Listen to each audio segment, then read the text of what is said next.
Gate valve is installed. I checked for leaks before backfilling, made sure the valve worked.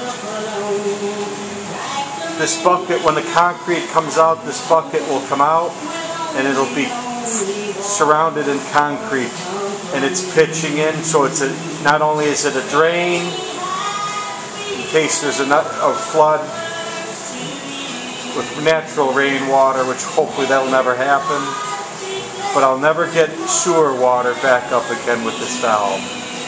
The valve also has to be maintained, so it's got to be checked every 6 months. It's not that hard to do. Just lift this up here, take this off, undo those 4 bolts, lubricate it, make sure the flapper is good, make sure the gate is functioning.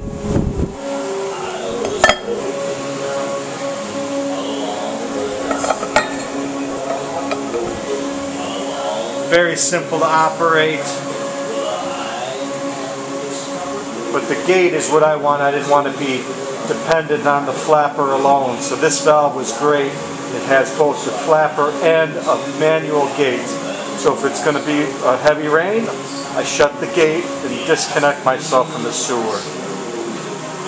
So that's it.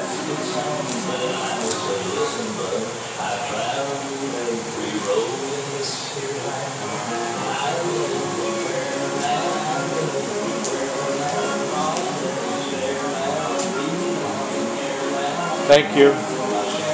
That's how you install a gate valve. So long, YouTube.